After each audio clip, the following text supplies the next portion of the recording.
Welcome to HCMA Off the Record, your behind-the-scenes look and listen into the world of emergency management. This podcast is brought to you by Muriel Bowser, Mayor of Washington, D.C., and the District of Columbia Homeland Security and Emergency Management Agency. From preparedness tips to intra-agency coordination, to advice from the men and women responsible for protecting the district, HCMA Off the Record shares it all. Whether you're an EM nerd like us or learning about emergency management for the first time, come along for the ride. Good morning and happy Wednesday. Welcome back to HCMA Off the Record. We have an interesting episode lined up today. My name is Margaret. I'm an intelligence analyst with the National Capital Region Threat Intelligence Consortium, DC's Fusion Center here at HCMA. I'm pleased to introduce our guests this afternoon, Eliza from the National Center for Missing and Exploited Children and Martina from the Human Trafficking Legal Center. Good afternoon, Eliza and Martina. Thank you so much for joining us today. Can you tell us a little bit more about your organizations and what you both specialize in, please? So my name is Martina Vandenberg, and I run the Human Trafficking Legal Center here in Washington, D.C. And the Human Trafficking Legal Center is an organization that provides pro bono legal assistance to trafficking survivors throughout the United States, but we also do work here in Washington, D.C. and the Washington, D.C. area. We help trafficking survivors with immigration relief, representation in criminal cases when they're witnesses in criminal cases, and also representation in civil cases when they want to take the trafficker to court and fight for justice. Great, that's fantastic. My name is Eliza Riak. Thanks so much for having me. I work with the National Center for Missing and Exploited Children. We started in 1984 with an ongoing mission to find missing children, reduce child sexual exploitation, and prevent future victimization. So as an organization, we're not specifically an anti-human trafficking organization, but because of the nature of the types of crime and the children we serve, we're certainly interfacing with populations specifically of child sex trafficking survivors every day. Yeah, and to follow up on that, I've noticed that this issue has come into the spotlight quite recently and within the last few years, although we know it's historically been a pervasive issue. What specifically is trafficking? What are the different kinds, and how can we define it? Again, the National Center for Missing and Exploited Children, because of the population we serve, tend to focus specifically on child sex trafficking. I think Martina is going to be able to do a good job really talking more of the expansive nature of the problem. But generally, as it relates to sex trafficking, that would be any person that is engaging in a commercial sex act through force, fraud, or coercion, or especially important as it relates to the National Center's response, that any child engaged in a commercial sex act. So we don't have to prove force, fraud, or coercion for a child to be considered a victim of trafficking under federal laws and most state laws. And those state laws that aren't there, we're hoping to get there soon. As far as why I personally think that issue has gained more traction recently, one of them really simply comes down to semantics. Understanding that prostitution, especially if a child is involved, doesn't exist, right? That there's no such thing as a child prostitute based on the law that I just defined, but also the harmful nature of exploitation broadly. So, when I first started doing this work 15 years ago, I was working in a child prostitution court. That term rarely exists anymore because we know that again, child sex trafficking would be the terminology we use. I think that's been really, really helpful as far as engagement.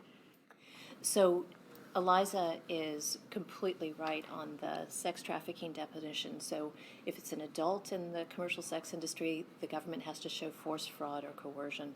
If it's a child, there's no force, fraud, or coercion required because children simply can't consent to a commercial sex act. But trafficking, as Eliza pointed out, is much broader than just sex trafficking. And if you look at the global data, the International Labor Organization indicates that about 3/4 of the trafficking and forced labor all over the globe is forced labor outside of the sex industry. So we're talking about forced labor in supply chains and forced labor in homes with domestic workers held in servitude. And we're talking about forced labor on construction sites and in factories. And so looking at the federal definition of forced labor, which is the sort of the other side of the trafficking coin, the definition of forced labor requires that there be force or coercion that causes a person to engage in labor that they have not consented to do, or that they are not being compensated for doing, or that they would leave but for the fact that they are facing some sort of coercion. So with any case of forced labor, the question for me is always whether or not this person can leave. And if they Right. can't leave, why they can't leave. And I think that's really important to note that we see in the media a lot of cases covering child sex trafficking and sex trafficking, but as you pointed out, the majority of cases are labor trafficking, so that's especially troubling that we're not focusing that attention to that issue.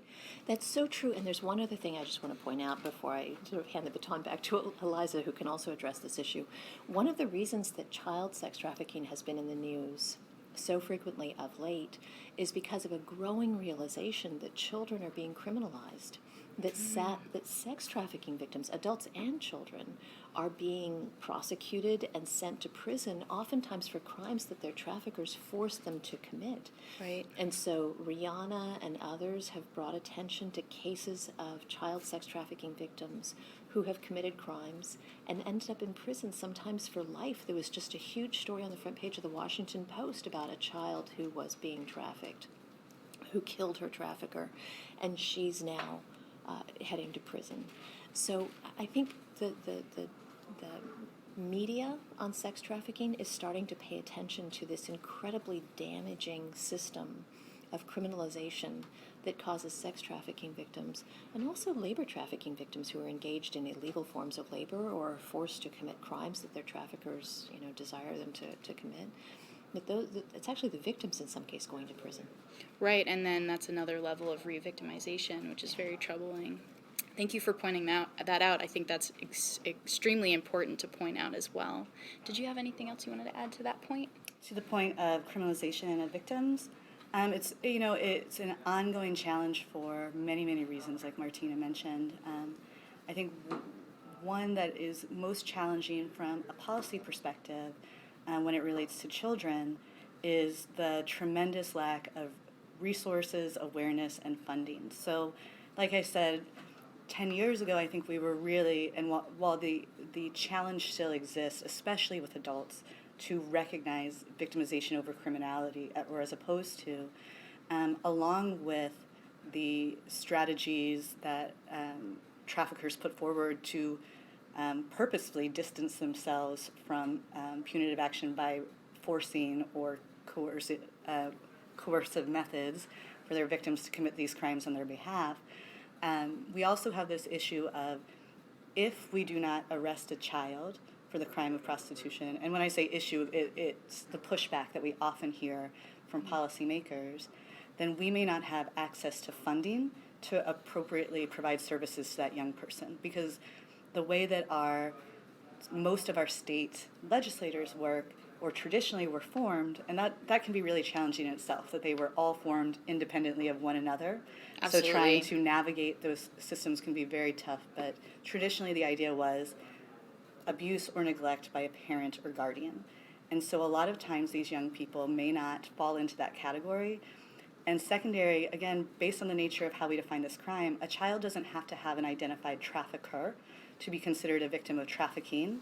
So if, again, the crime says, okay, then here's the person who committed this crime against the child, the child is very unlikely to want to provide that information or even see themselves as a victim.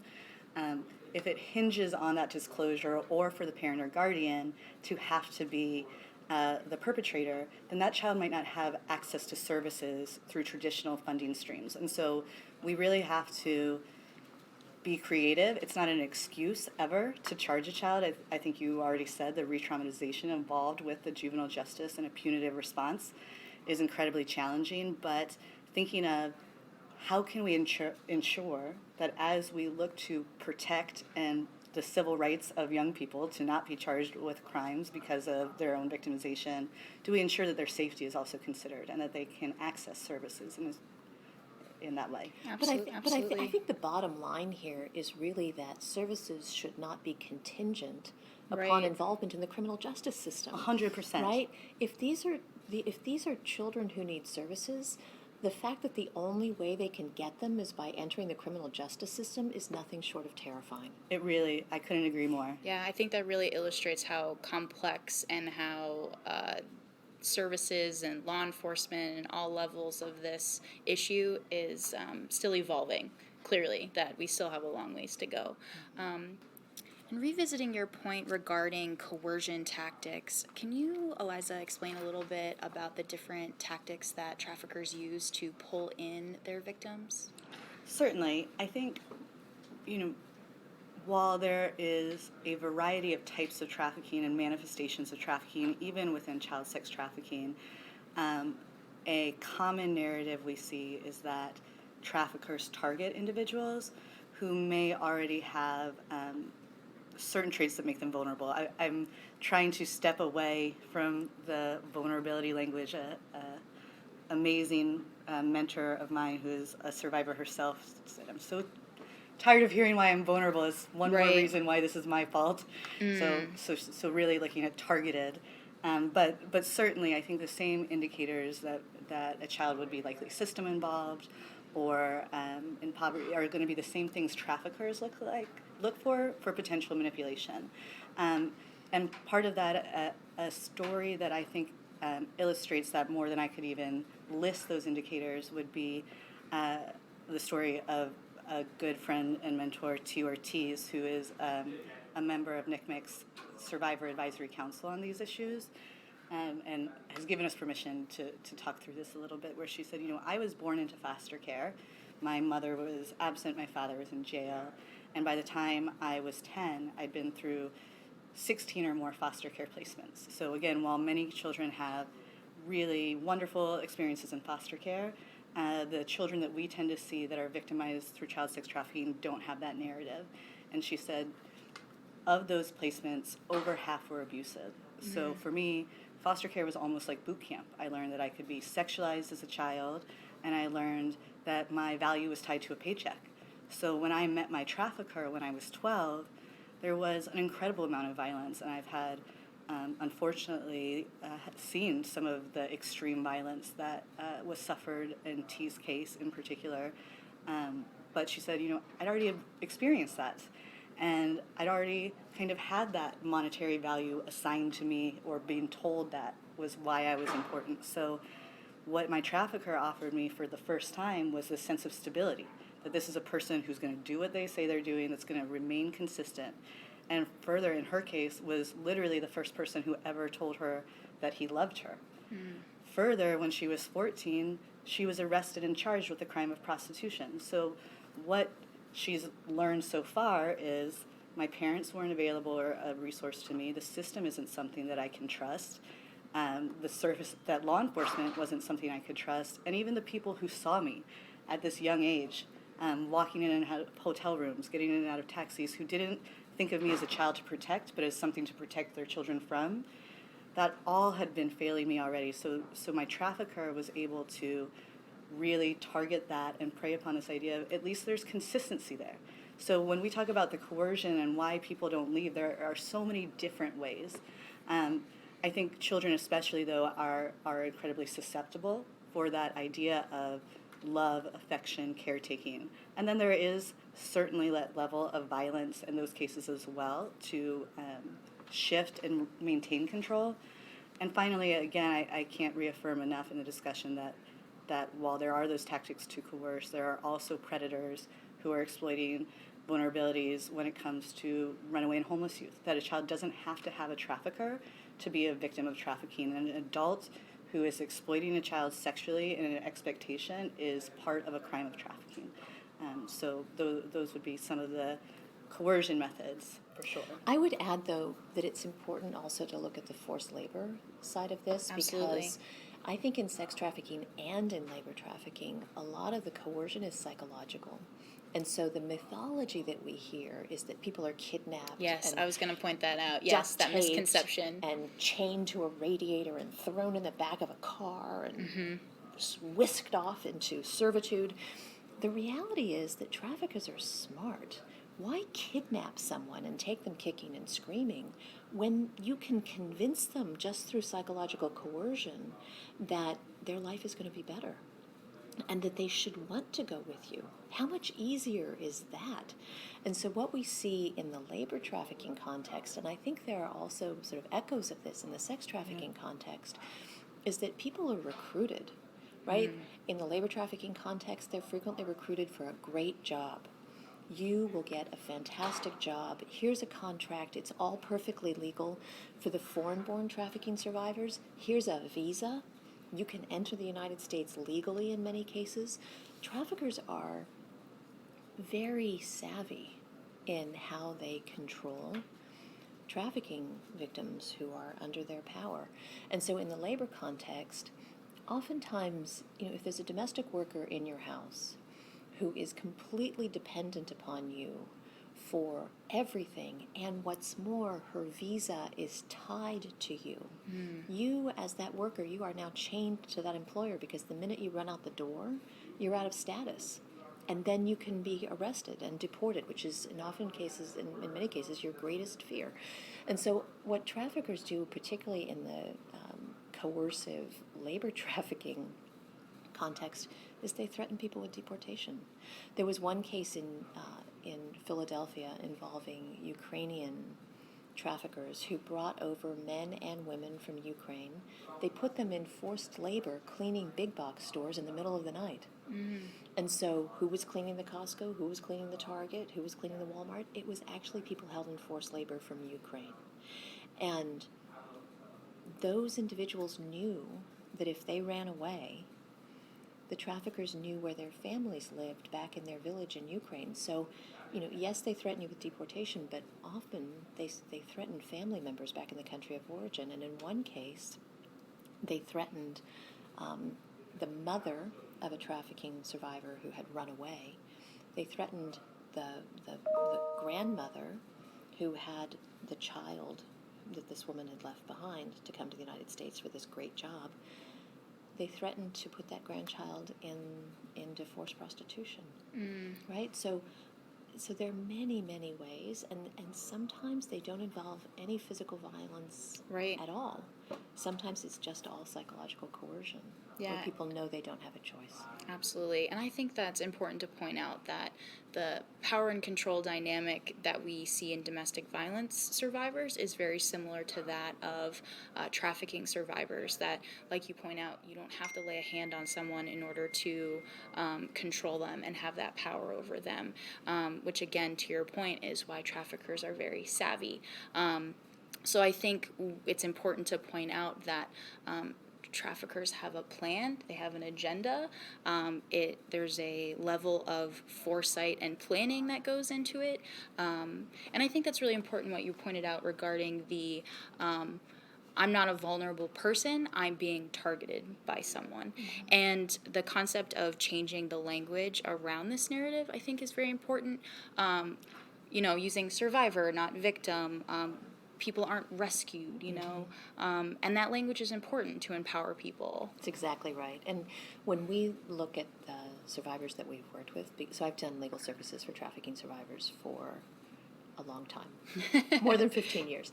And when we sort of look at the people in the group of clients, the ones who can say, I escaped, right? I planned my own escape. I escaped. I called the hotline.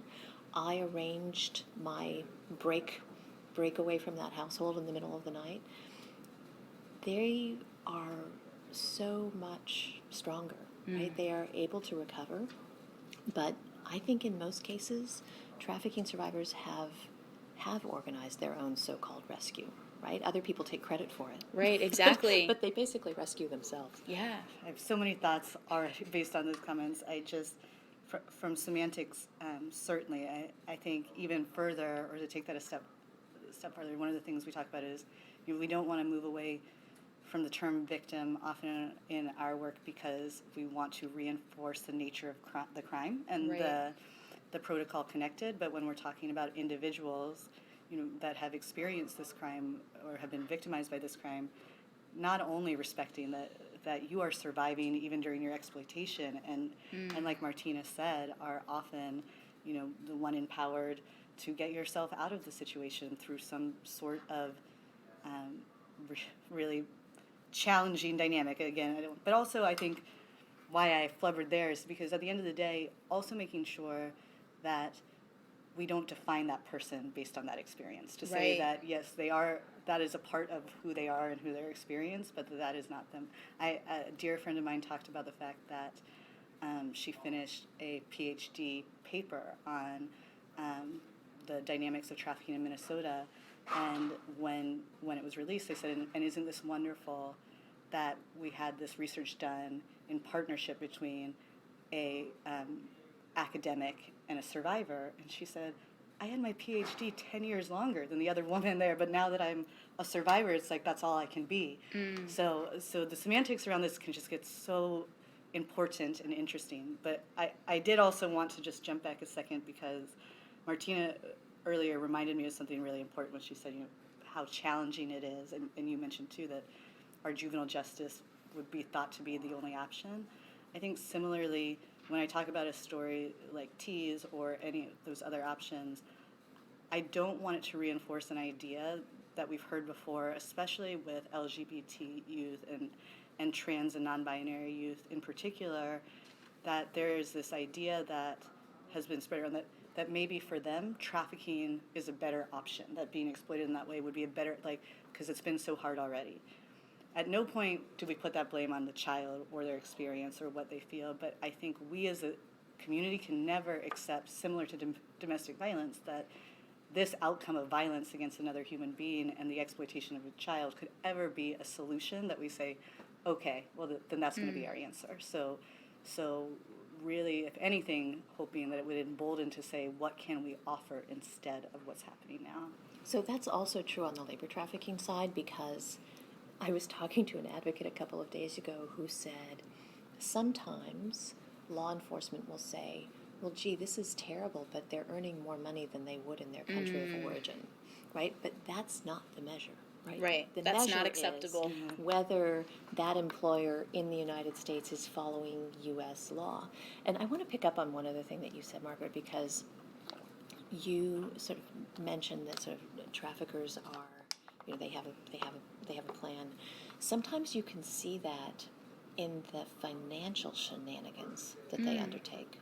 So in the forced labor context, for the last 20 years, we've been fighting very hard to have checks on particularly domestic workers who come with diplomats, right? So diplomats in the United States have diplomatic immunity. Obviously in Washington, D.C., we have a huge population of diplomats. They have the ability to bring domestic workers on A3 or G5 visas, special visas reserved just for diplomats, domestic workers, and domestic workers working for international organization employees. And we have seen cases where the diplomats now know, and the people who work at the World Bank now know, that they have to have bank accounts for those people.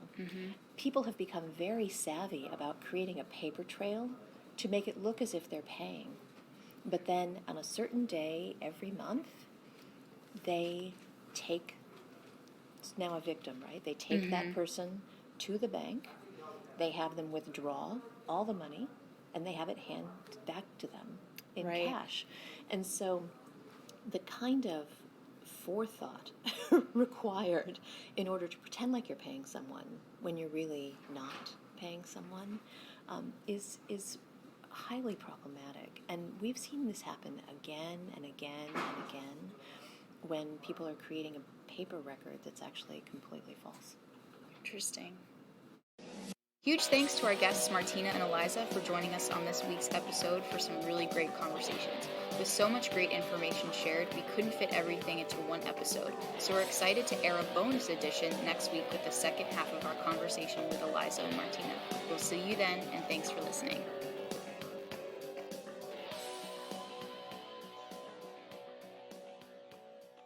This podcast is brought to you by Muriel Bowser, Mayor of Washington, D.C., and the District of Columbia Homeland Security and Emergency Management Agency.